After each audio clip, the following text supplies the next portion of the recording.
For my research project, I decided to look into the Christian heritage behind the Ku Klux Klan.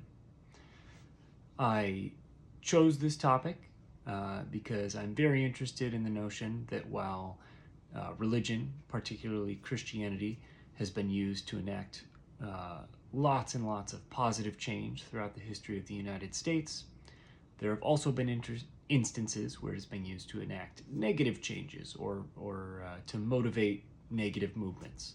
The most notable of these negative movements, of course, I believe, is the Ku Klux Klan.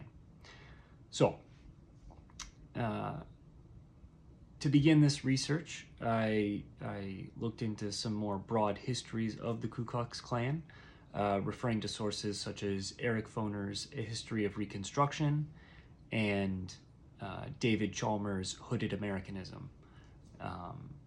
After that, I also looked into some more specific resources that looked at individuals, such as Ulysses S. Grant, with a focus on looking at how he combated the first iteration of the Ku Klux Klan, and D.C. Stevenson and Madge Obertolter, who were major players in the second iteration of the Ku Klux Klan in the 1920s. In addition to this, I also referenced various journal articles that either were directly related to my topic, also looking at how Christianity had influenced the KKK, or were tangentially related to it, just looking into the KKK in general, or their various customs and rituals.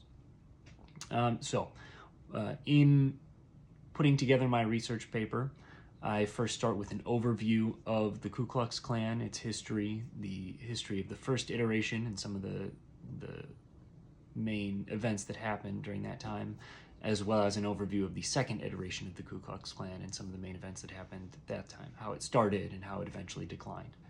I wrap up this initial section with a discussion of the resurgence of the Ku Klux Klan in the 1950s with the Civil Rights Movement and what the Klan has looked like since then. After this, I begin my discussion of how religion, and again, in particular, Christianity, Protestant Christianity, influenced people to either join the Ku Klux Klan or was used as a means to recruit people. The eventual conclusion that I came to after doing all this research is that Christianity was not necessarily a common thread throughout the Ku Klux Klan. The KKK, it wasn't necessarily founded on Christian principles. Rather, the first iteration and the second iteration of the Klan were two distinct entities that were both motivated by different things, and they simply shared the commonality that they both used the same language, imagery, and of course the name Ku Klux Klan. So for the first iteration of the Ku Klux Klan, it was primarily motivated by political activism. It was a violent opposition to the Reconstruction era politics of the day, and religion. The only part that the Christian religion played in that was the same part that it played in the pro-slavery movement in the antebellum era of the United States prior to the Civil War.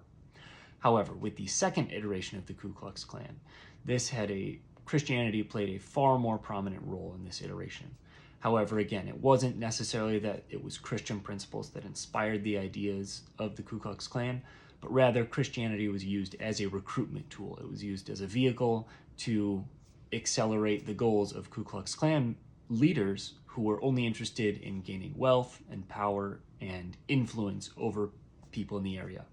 So the 1920s in the United States, as we very recently discussed in our most recent discussion board about the fundamentalism and modernist controversy, 1920s America saw a massive resurgence in return to moral values in promoting Americanism as opposed to diversity. So obviously this was something that was shared, was a value that was shared by the earlier iteration of the Ku Klux Klan. And so the leaders, the people who started the second iteration of the Ku Klux Klan, they latched onto that and they used that, and they would go and talk to ministers and advertise the Ku Klux Klan as this great this great champion of morality and good values and American values. And so they would use the church to spread this message and bring pastors and evangelists into the fold to try to recruit members in. But really, the second iteration of the Ku Klux Klan, it didn't stand for anything. It wasn't unified on any one specific vision. The only unifying factor of the second iteration of the Ku Klux Klan was this idea that the leaders wanted to make money, and they saw religion as a way to do that.